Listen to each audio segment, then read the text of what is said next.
먹는 약. 약국에서 환자분들이 제일 많이 들을 수 있는 말이죠. 식후 30분에 복용하세요. 그러면 식사하고 나서 15분 있다가 사과를 깎아 먹었어. 그럼 어떻게 해야 돼요?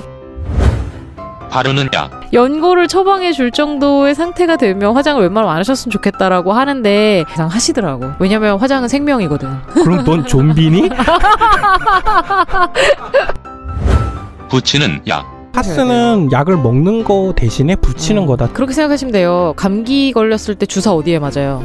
엉덩이에 맞잖아요. 엉덩이가 네네. 감기 걸린 거 아니잖아요. 약에 관한 모든 오해를 풀어드립니다. 강약 중강약 시즌2.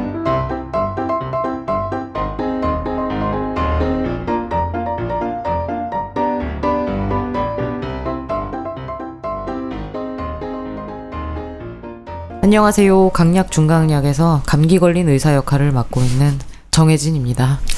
안녕하십니까. 이 철없는 백수와 의사를 데리고 방송을 하고 있는 강약사입니다. 왜 철이 없죠, 제가? 빈혈도 아닌데. 한 주 배웠다고 또 아이고 그거 배웠다고 또 그새 또 써먹어. 아유 똑똑해. 네, 방송을 들으면 들을수록 똑똑해지고 있는 송백수입니다. 오늘은 빈혈 중에서 가장 많은 종류의 빈혈인 철분 결핍성 빈혈, 네. 철결핍성 빈혈, 영어로 뭐죠? IDA죠. IDA. 네, IDA. 아이언 디피션시 어니미아. 네, 아이언 데피션시 어네미아라고 황 약사님께서 얘기를 해주셨습니다. 하도 영어만 쓰길래. 아니 생각이 안 난다니까 진짜. 아유 잘났어 정말. 아니 잘나서 그런 게 아니라 교수들이 한글로 된 용어를 안 가르쳤어 학교 다닐 때. 그건 그래요. 저희도 영어로 주로 배우기는 했는데 너는 이제 노력을 해야지. 환자한테 노력. 설명을 해야 되니까. 전에도 말씀드렸잖아요. 얘는 환자랑 얘기를 해야 되니 싫어도 한국말로 해야 되고. 그치. 허구한 날 의사랑 간호사랑만 얘기하니까 한국말을 쓸 일이 한국말로 하면 없지. 저쪽에서 더 못 알아듣는다니까. 맞아요.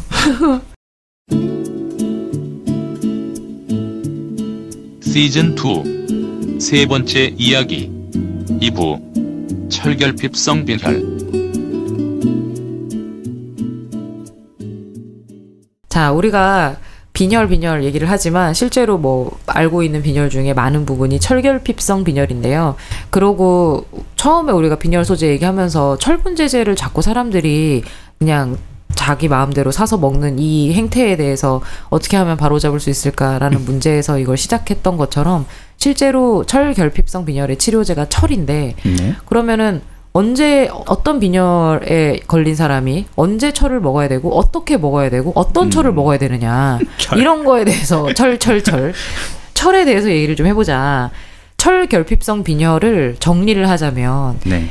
크게 세 가지 원인으로 나눌 수 있습니다. 왜? 철이 부족한 이유가 세 가지나 있다고요? 그렇죠. 그렇죠. 철을 덜 먹었거나 먹는 철이 부족했다. 먹는 거보다 많이 쓰거나 그렇지. 사용량이 아니면 많다. 그냥 몸 밖으로 나가버리거나. 예, 너무 그 새는 철이 많다.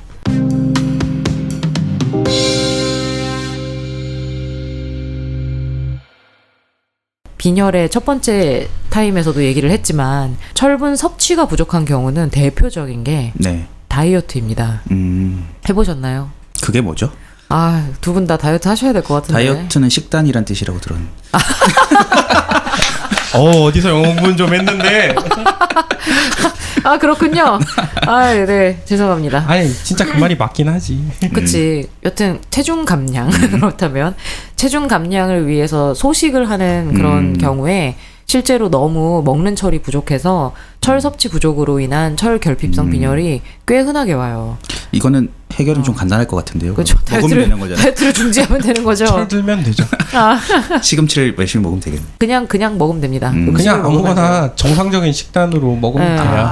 특히나 남자분들은 사실은 다이어트를 해도 빈혈이 그렇게 심하게 오진 않는데 왜냐하면 생리를 안 하니까. 아니 그게 아니라 남자들이 그렇게 목숨 걸고 다이어트하는 경우가 많지 않아서. 왜냐면 남자들은 식이 조절보다 또 운동을 많이 해요. 원래 거꾸로거든요. 여자들이 운동을 해야 되고 아, 그래요? 남자들이 식이 조절을 해야 잘 빠지거든요. 근데 이걸 잘 모르시더라고요. 구조상 그래요. 근데 남자들은 주로 운동을 통해서 다이어트를 하다 보니까 뭐 이렇게 섭취가 부족한 경우는 없는데 여자들은 생리를 하는데 거기다가 다이어트까지 하니까 이거는 뭐 엎친 데 덮친 격이다. 그런 식으로 빈혈이 올 수 있고요. 또 하나는 이거는 좀 요즘에 문제가 되는 건데 철이 음식으로 들어와도 그게 우리 몸에 흡수가 되는 과정에서 제일 중요하게 필요한 인자가 하나 있어요. 위산이죠. 위산이 정말 필요해요. 산이 필요하다고요? 네, 산? 산. 네네네. 왜냐면은 음식에 있는 철을 우리 몸에 흡수 가능한 형태로 바꿀 때 위산이 되게 중요한 역할을 무슨 하거든요. 뭐 고등학교 화학책에 나오는 무슨 산화환원 반응 이런 거. 그렇긴 한데 산이 너무 있는 어려우니까. 환경 뭐 이런 아니 그런 게 있어요.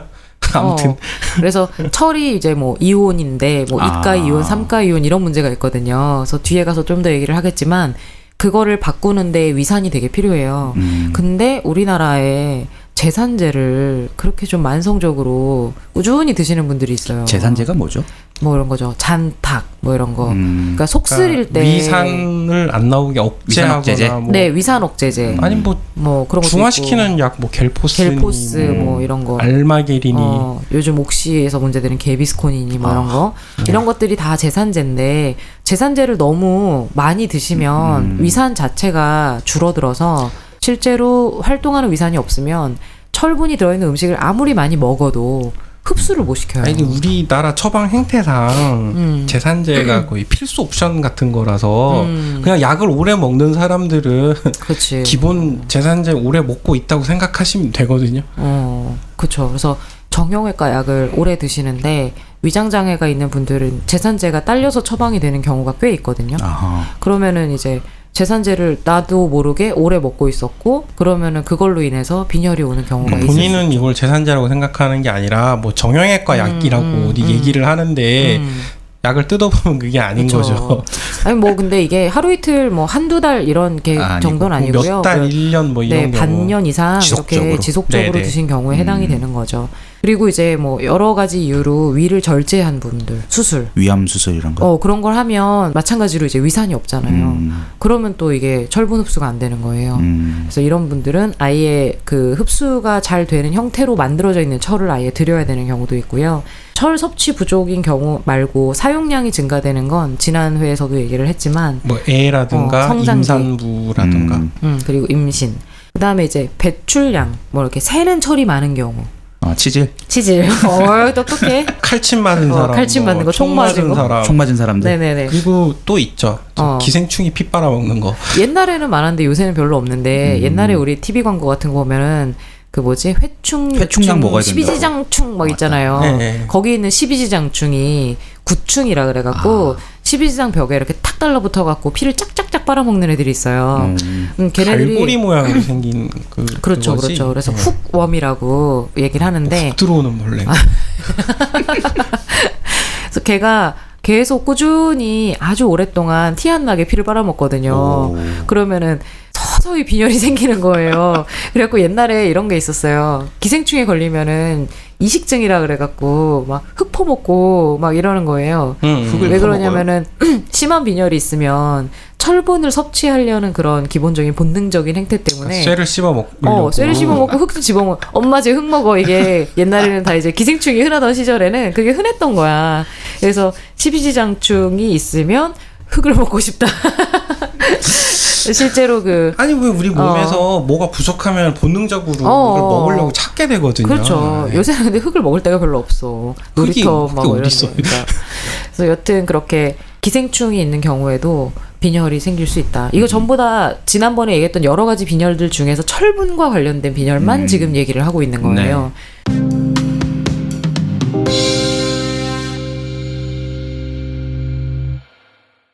그렇다면 우리 몸에 철이 여러 형태로 있거든요. 자, 주머니 사정을 생각해 보세요. 주머니. 제 주머니요? 네, 현금이 좀 두둑하신가요? 이쪽은 마이너스 마통 백수입니다. 쪽으로. 백수.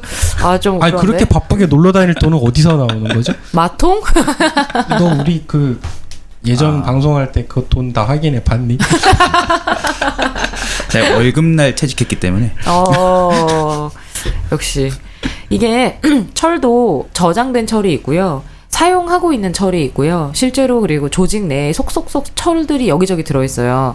주머니 사정으로 비교를 하자면 현금을 들고 다니는 게 있고 예금을 해놓은 게 있고 대출 가능한 돈이 있는 거예요. 자, 그러면은 처음에 철을 우리가 부족하면은 그 현금을 가지고 다니다가 지갑에서 현금이 떨어지면 어떻게 할 것 같아요?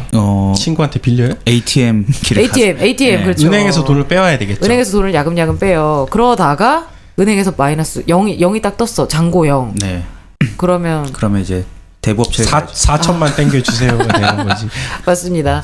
철도 마찬가지인데 실제로 우리 몸에서 유통되는 헤모글로빈에 있는 철이 있고요. 저장되어 있는 철이 있어요. 은행 잔고 같은 거죠. 세이브해 놓은 거요. 그렇죠. 네, 저장되어 그렇죠. 있는 철이 있고 그 다음에 우리 몸에 여기저기에 철들이 있는데 그거는 마치 대부업체 같은 거예요. 그러니까 대출을 땡겨갖고 아파트 들어가 살고 대출 땡겨서 치킨집 차리고 하잖아요.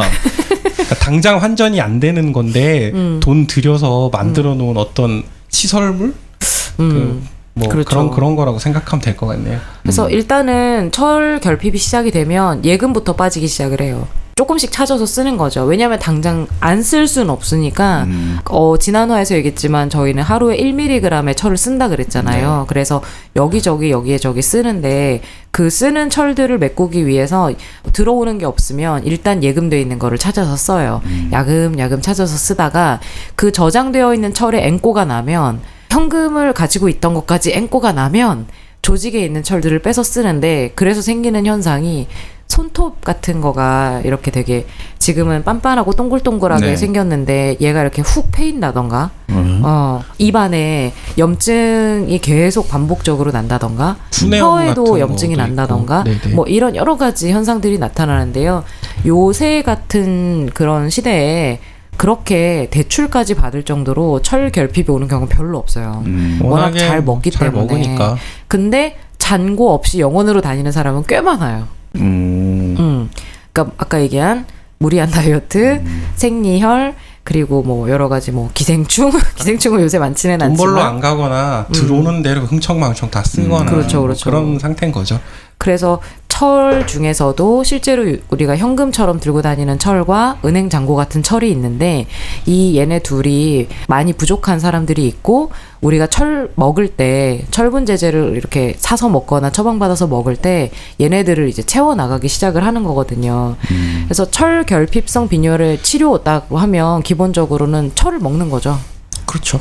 철을 먹거나 새는 철을 막는 거죠. 그렇죠. 나가는 거를 좀 그렇죠. 새는 철을 막는 것의 1번은 치질을 치료하거나 내시경을 통해서 위장관 출혈을 막거나 구충제를 먹거나 생리량이 너무 많은 사람들의 같은 경우는 기본적으로 산부인과에서 체크를 좀 하거나 이런 식으로 새는 철을 막을 수도 있고요. 생리로 새는 철을 막으려면 임신을 하면 여전히 임신하면 또 철이 애가 필요하잖아. 생기니까 필요하구나. 안 되겠네 이거는. 이런. 그건 아닌 것 같습니다. 네. 자, 그래서 새는 철을 막거나 모자라는 철을 이제 섭취를 하는 방법에 대해서 오늘 얘기를 조금 더 자세하게 해보려고 해요. 자, 그치만 아무나 철을 먹는 건 아니라고 말씀드렸죠. 일단 피를 뽑아와서 숫자를 제시하고 그 그런 다음에 이제 먹어야 된다. 그렇죠.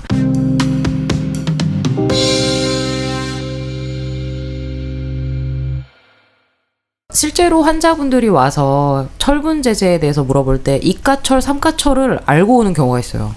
그러니까 이가철, 삼가철이 뭔지를 알고 오는 게 아니라 그런 종류가 있다던데 이게 뭐냐? 뭘 먹어야 되냐? 그러니까 뭐 이런 거. 그거를 근데 또 아로나민이 좋냐, 비콤이 좋냐를 물어보는 거랑 비슷하게 생각하면 또 곤란하거든요. 이가철과 삼가철은 실제로 다르기 조금 달라요. 때문에 실제로. 우리가 철분이 위장에서 흡수되면서 뭐 위산 안에서 뭐 산화 환원 반응을 해가지고 뭐 그 얘기하고 저장철 있단 얘기했잖아요. 그러니까 몸에 저장돼 있는 게 삼가철 형태로 돼 있고 우리가 실제로 철분을 이용할 때 이가철 형태로 바꿔가지고 그걸 쓴단 말이에요. 여기 삼가 이가 혹시 뭔지 아세요? 그 전자를 두 개 잃고 오! F2 플러스 오! 왜 그러십니까? 저를 뭘로 보신 거예요? 눈으로 보죠. 당연한 걸 왜 물어봐? 눈으로 보지 그럼 뭘로 봐? 진짜. 되게 오랜만에 듣는 단어들이었어. 전자를 2개를 잃고 Fe2 플러스. 네. 그렇죠. 전자를 3개 잃으면 3 플러스 그렇지. 전자가 뭔데요? 너무 아시죠? 전자의 반대말은 후자 아닙니까? 감기가 좀 많이 심한가 봐. 큰일 났네. 여튼 그래서 이제 아까 우리가 왜 처방용으로 많이 쓴다고 했던 부광 건데 회로바라는 게 대표적인 이카철이에요. 이카철. 그러니까 실제 우리 몸이 철을 써먹으려고 할 때 이카철로 만들어서 쓰니까 그거를 약으로 만든 건데 근데 실제로 여러분 철분제 사보면은 철 뭐 FE 이렇게 적혀 있는 게 아니라 뭐 푸마르산철, 글루콘산철, 황산철 뭐 이러면서 솔트 그러니까 염을 붙여 놔가지고 이거 기억나시죠? FE2SO4. 네. 네, 그거예요. 네. 그거랑 그거 하는 것 때문에 FE2 플러스가 있고 FE3 플러스가 있고 그런 건데 이카철 제제는 이게 이제 철분제 먹으면 속쓰리라는 말 되게 많이 하거든요. 소화 안 되고 메스껍고 뭐 변비가 뭐 위장 장애가 많다고 하는 게 이게 이카철 형태라서 그렇거든요. 그러니까 우리 몸에서 흡수를 하려면 이카철로 만들어야 되는데 그 산화환원 반응을 일으키는 과정에서 이게 왜 프리라디칼 뭐 이런 말 들어보셨나요? 이거 어떻게 번역하니 이거? 자유기. 자유기. 자유롭게 사방에 있는 걸 땡겨서 지랑 붙이려고 하느라고 극성쟁이. 네, 위장 점막을 막 건드려서 그래서 엄청 위장 장애가 많아요. 그래서 결론을 얘기하면 이카철은 문제가 많은데도 쓰는 이유는 값이 싸서 값도 싸고 오랫동안 실제로 써와서. 굉장히 역사도 오래됐고 뭐 딱히 아주 견디기 어려운 부작용은 또 아닐 수도 있어요. 위장 장애를 우리가 실제로 저 이쪽 바닥에서 일하는 사람 입장에서는 충분히 일어날 수 있는 일 얼마든지 케어 가능한 것 이렇게 생각하지만 우리가 왜 예전 방송부터 항상 얘기했듯이 보통 분들에게 위장 장애는 독한 약 얘가 날 죽이려고 이런 약을 날 줬다 이게 되기 때문에 실제로 약국에서 되게 꺼려요. 만약에 철분제를 사간다고 하면은 이쪽보다는 뒤에서 설명하겠지만 다른 걸 추천할 수밖에 없거든요. 근데 그럼에도 불구하고 우리가 아까 왜 지난주 방송에 얘기했듯이 피 뽑아서 검사 수치 나오고 보험이 되는 약이라고 했을 때 제일 대표적인 게 얘인데 회로바 이건데 위장 장애가 정말 많이 심합니다. 가격은 엄청 싸요. 그렇죠. 한 알에 100원도 안 하거든요. 이카철은 싸고 효과도 좋고 부작용도 많다. 철분 흡수라는 입장에서 볼 때 효과는 확실하죠. 네. 근데 이카철이 당장 쓰이는 거라고 하셨으니까 네. 이카철을 먹는 게 효과는 직방일 것 같다는 생각이 드는데. 그렇죠. 하지만 또 막상 그렇지만은 않습니다. 아, 그래요? 삼카철 얘기를 또 해야 돼요.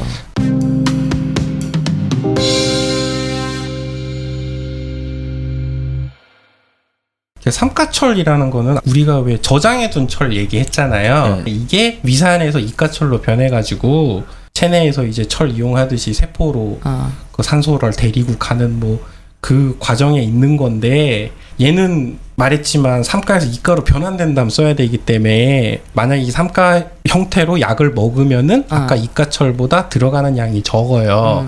그래서 마케팅 포인트로 뭐 흡수율을 개선한 뭐 이런 얘기를 많이 하거든요.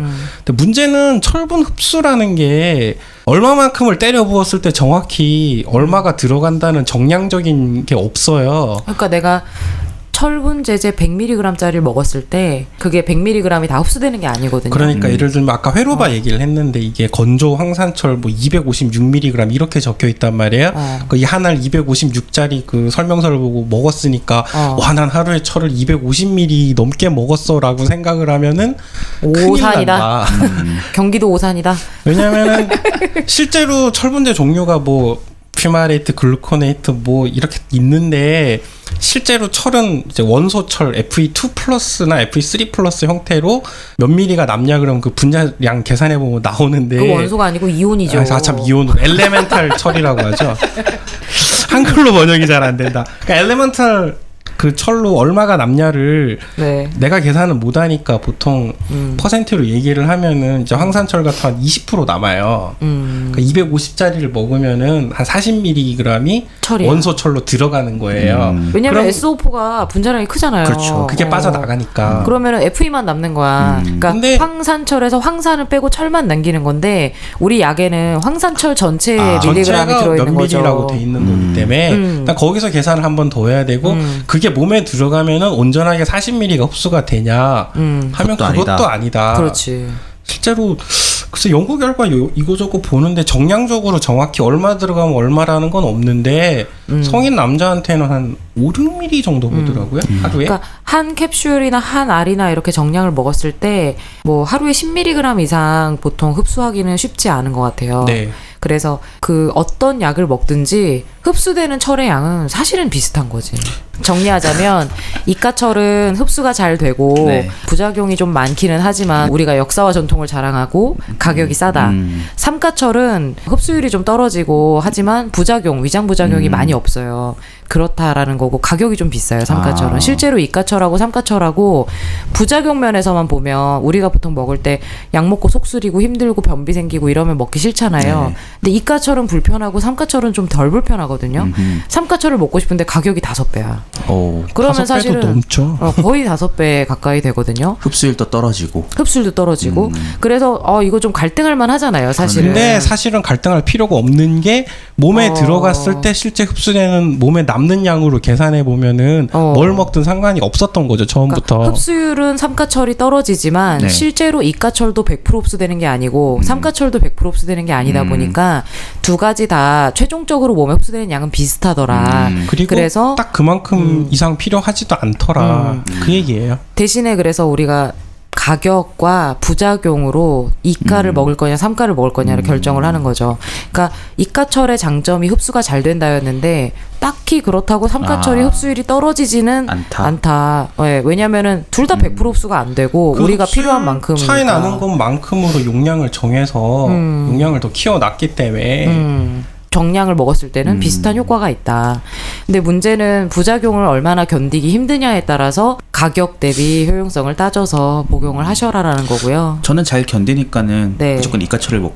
근데 이게 장담할 수 이게 없어. 먹어보면 그렇지 않아요. 먹어보면 생각이 달라질 거야. 뱃속에서 위장 점막을 두들겨 놓는 데니까요.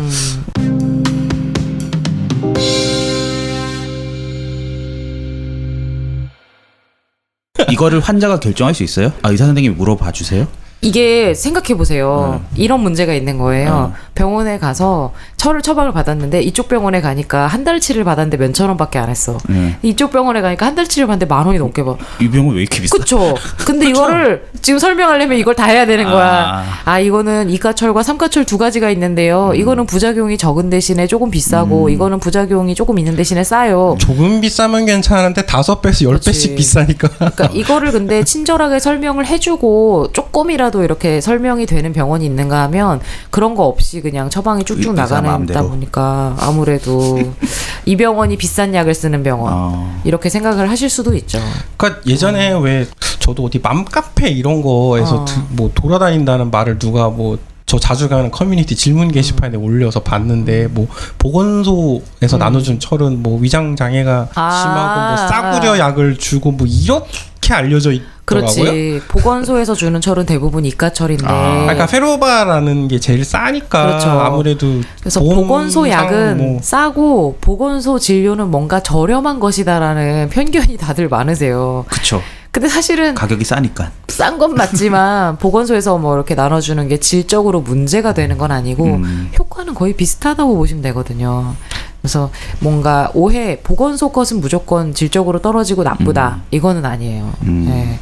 다만 이가철의 부작용을 피하기 위해서 이가철을 싸게 먹으면서도 피할 수 있는 방법이 몇 가지가 있는데 예를 들면 원래 철을 가장 잘 흡수하는 좋은 방법은 빈속에 먹는 건데 그럼 너무 힘들어요. 이가철은요? 네, 그래서 뭐 삼가철도 빈속은 힘들어요. 근데 어떻게든 그 위장 그 점막 부작용 줄이면서 삼가철에서 이가철로 변환될 때 소실되는 흡수율을 개선해 보려고 뭐 약에다 이거저거 장난이라고 하긴 좀 그렇고 뭐 이거저거 많이 해놔요. 뭐 단백질을 좀 더 붙이거나 뭐 아까 우리 페리틴 뭐 붙이거나 뭐 볼그레라고 트랜스페린 붙여놓거나 그렇죠. 이거저거 제형 개선이나 제재 개선을 많이 하는데 제약회사에서 제형 개선이나 제재 개선을 하느라고 기술이 들어가면은 그만큼 비싸져요. 돈이 올라간다. 결국 그 얘기인 거예요. 아니 그래서 이가철을 빈속에 먹지 말고 식사하실 때 그냥 같이 드시라고 하는 경우들도 꽤 있어요. 식후 30분 아니고요? 식후 30분도 물론 괜찮은데 귀찮으니까. 안 괜찮을 것 같아. 같이 먹는 걸로. 위장 장애를 확실히 줄일 때는 식사와 동시에 밥 먹자마자 물과 함께 드시라고. 왜냐면은 철분뿐만이 아니라 이거는 미네랄 전체, 그러니까 금속을 먹을 때 금속을 또 뭘 먹겠어요 우리가? 철분 말고 먹는 금속이 있어요. 그래요? 철분이 금속이잖아요. 네. 칼슘. 마그네슘. 금속이 미네랄이잖아요. 네. 그래서 미네랄 제제들, 마그네슘, 아연, 철분, 칼슘 얘네들 다 위장장에 있거든요. 그래서 기본적으로 미네랄 원소들을 영양제로 드실 때에는 식사와 바로 함께 드시는 거를 많이 그냥 권장하긴 해요. 흡수율은 떨어져도. 종합 비타민제에도 이런 미량 미네랄도 다 그렇죠, 그렇죠. 들어 있어서. 그래서 비타민을 빈속에 그렇게 드시고 위장장애 생겨서 오는 분들도 좀 있어요. 그러니까 본인은 비타민 먹었다고 하는데 보면은 한 20몇 가지 들어있는 종합 비타민 미네랄. 네. 여기 미네랄이라고 들어있는 게 광물. 그렇지. 그거 왜 스타크래프트 해 보셨죠? SCV에 네. 캐는 거. 미네랄. 그렇죠. 딱 봐도 그거 먹으면 속 쓰리게 생겼잖아요. 뾰족뾰족하니. 네. 위장을 콕콕 찌를 것처럼 생겼잖아. 아니 근데 제가 궁금한 거는 그거를 환자가 결정할 수 있냐는 거예요. 이가 삼가. 달라고 하시면 먼저 달라고 하시면 당연히 드릴 수 있어요. 먼저 물어보진 않으시겠죠? 환자가 아니, 근데 먼저 얘기를 하는 경우는 별로 없죠. 환자 그 계층에 따라 다르죠. 예를 들면 요즘 젊은 학력 정도 된 임산부 같으면 이미 네이버 지식인이나 그 우리가 걸러내기 힘들 만큼 많은 걸 듣고 와서 곤란하게 하면 곤란하게 했지 그거를 뭐 모른다거나 그러진 않을 것 같거든요. 청취자분들도 이번 방송을 듣고 똑똑해지셨잖아요. 그러면 요거 하실 수 있어요. 저는 제가 위장이 튼튼하니까 이가철을 먹겠습니다. 네. 라던가 저는 돈이 위장이 없습니다. 약하니까 위장이 약한데 돈이 많으니까 삼가철을 먹겠습니다. 라던가 얘기를 하시면 누가 되지만 그렇게 얘기를 해? 의사는 되게 당황할 거예요. 이건 뭐지? 그럼 거기서 이제 강약중강약에서 배웠습니다. 그러면 의사가 더 놀라겠죠. 이건 뭐지? 그러지 마. 얘 지금도 매장 당해 있는데 완전 매장 당해. 의사가 이거 또라이인가? 강약중강약이 뭐지? 이러면서 여기 와갖고 댓글에 막 이거 뭔가요? 차라리 그러면은 저 바이럴 마케팅 되고 좋겠다. 노이즈 마케팅인가요? 노이즈 마케팅인가? 네. 빈혈 환자분들 참고하십시오. 그러니까 보통 약국에서 이제 약을 살 때 많이들 그런 얘기들을 하시는데 이가철, 삼가철 얘기를 하면서 뭐 흡수가 잘 되네 안 되네 이거를 포인트로 잡지 마시라고 지금 얘기를 한 거예요. 맞아요. 흡수는 포인트로 잡지 마시고 병원에서 진단을 받아서 약을 처방을 받을 때는 사실은 보험이 되면 약값의 3분의 1만 내기 때문에 그렇죠. 체감하는 약값의 차이가 아주 크진 않아요. 네. 근데 만약에 내가 원래 빈혈이 있고 그것 때문에 좀 반복되는 철분 제제 복용이 있는 상황에서 본인이 뭐 어떤 상황에 약국에 가서 직접 사야 될 때도 있잖아요. 네. 그럴 때는 고르실 수 있죠. 명확하게. 이가철 주세요. 삼가철 주세요. 아니면 뭐 회로바 주세요. 해모큐 주세요. 뭐 볼그레 주세요. 이렇게 하실 수는 있어요. 철결핍성 빈혈을 치료할 때 이게 무슨 진통제처럼 하루 이틀 먹고 끝나는 게 아니라 그렇지. 거의 6개월 보기 때문에 계속 먹어야 된다. 네, 그렇죠. 이게 부작용을 최소화하는 쪽에 그렇죠. 포인트를 주고 구매를 하고 상담을 할 때도 내가 속이 덜 아프거나 뭐 부작용이 많다던데 부작용이 적은 걸 달라고 하시는 게 본인의 건강 생활에 맞는 어떤 포인트가 아니냐. 흡수율 차이나 이런 거는 솔직히 제약회사 마케팅 포인트가 될지는 모르겠습니다만 환자분 입장에서 임상적으로는 별 의미가 없다는 생각이 들어요.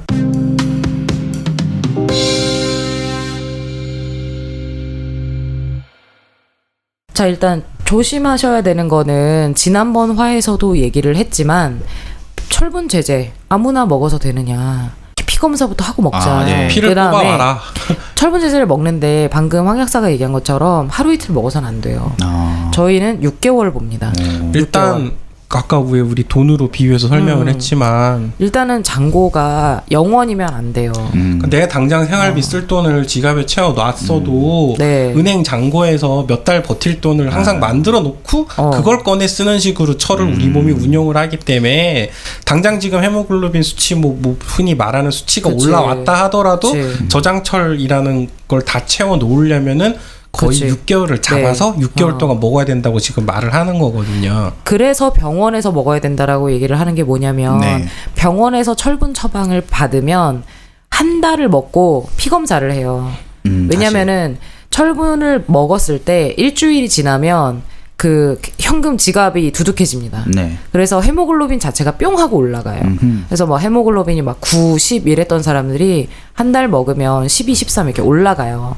근데 문제는 이게 안 올라가는 사람이 있어. 안 올라가면 이게 철결핍성 빈혈이 아니라 우리가 지난 시간에 말했던 오진이 되는 거지. 철결핍성 빈혈이 아니었던 거지. 그래서 첫 번째 약을 한 달을 먹고 혈액 검사를 하는 이유는 이 사람이 정말 철결핍성 빈혈이 맞았다 혹은 아니다 이거를 판단하기 위한 피검사예요.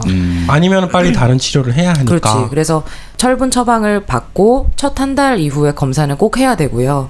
그때 헤모글로빈이 충분해졌어도 예금을 채우기 위해서 5개월 정도를 더 먹어야 된다는 거야.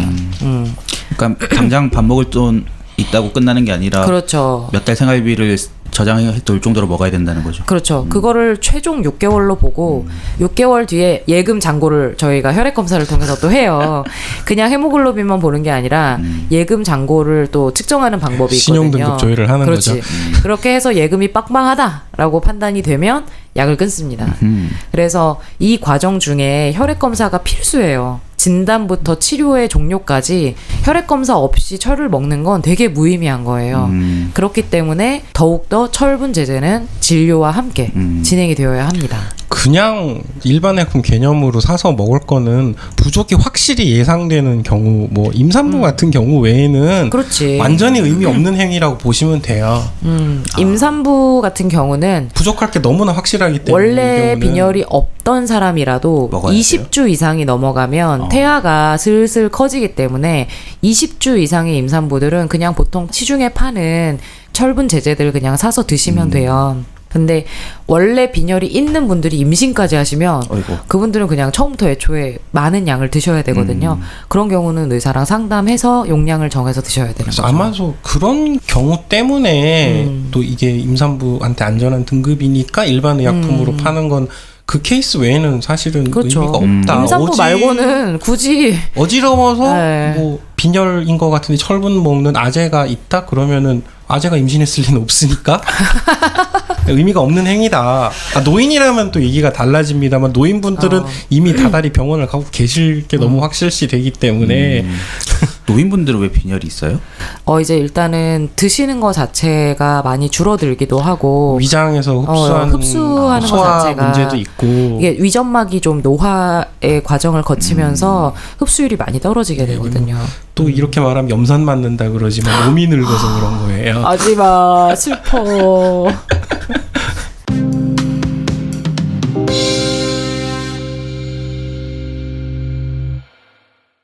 자, 그러면 이제 오늘 내용을 송 PD님이 한번 송백수님의 방식으로 정리를 해보면 일단은 철결핍성 빈혈의 원인은 크게 세 가지가 있습니다. 오.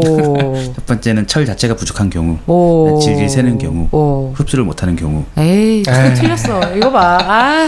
어디였지?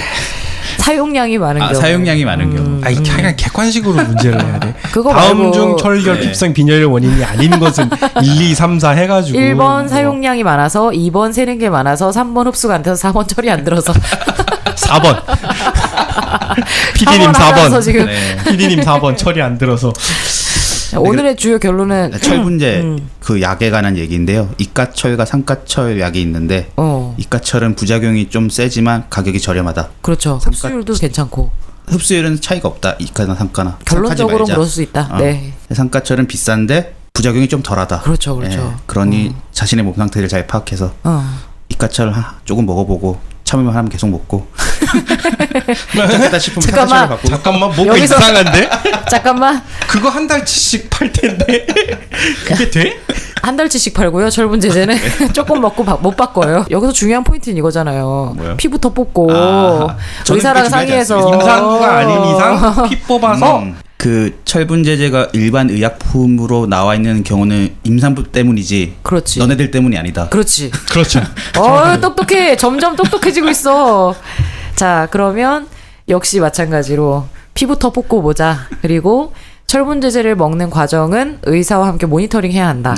그리고 혹시 철분제 먹는 중에 어디 진료받으러 가실 때 그 뭐 몇 미리 먹는다 이런 거 본인 판단으로 하지 마시고 그 옆에 성분표 저 폰으로 잘 찍어놓고 진료 받을 때 좀 보여주세요. 맞아. 어렵습니다 이거. 아까 얘기한 것처럼 나 250ml짜리 먹고 있는데라고 해봐야 그게 황산철이면 그렇죠. 250이 250이 아니라 황산철인지 뭐 글루코네이트인지 뭔지 알지도 못하겠고. 그러니까 이가철, 상가철 순수한 형태로 있는 게 아니라 다른 화학물과 결합된 형태로 있기 때문에. 그렇죠. 뭐 성분표를 좀 이렇게 찍어갖고 보여주면 그게 확실한 커뮤니케이션이 되는 거죠. 용량을 뭐 맞게 먹고 있는지 네. 뭔지 확인을 하려면은 왜냐면은 이런 경우 해야 있거든요. 되는데. 빈혈인데 철분 처방해야 되는 경우 있는데 저 철분 제제 많이 갖고 있어요. 이런 경우에서 그거 먹으면 되지 않나요? 이렇게 물어보는데 그 그게 철이 무슨 뭔지 철인지 내가 알아야지. 어떻게 알아?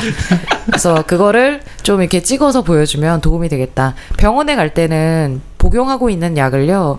그 성분을 다 가지고 가면 제일 좋아요. 어떤 약이든요? 네, 왜냐면 맞아요. 제품 이름을 알려줘도 사실 잘 모르거든요. 너무 많아서. 만약에 몇 개 안 되면 제품명으로 알려주셔도 좋은데 먹고 있는 약이 많으면 처방약이 많으면 처방전을 꼭 찍어 놓으시고요. 아니 뭐 사 먹는 약이 많으면 그 함량 표시를 꼭 찍어 놔 주세요. 페로바 뭐 볼그레 회렴 이 정도까지는 아는데 훨씬 많거든요. 그거보다 훨씬 외워요. 많아요.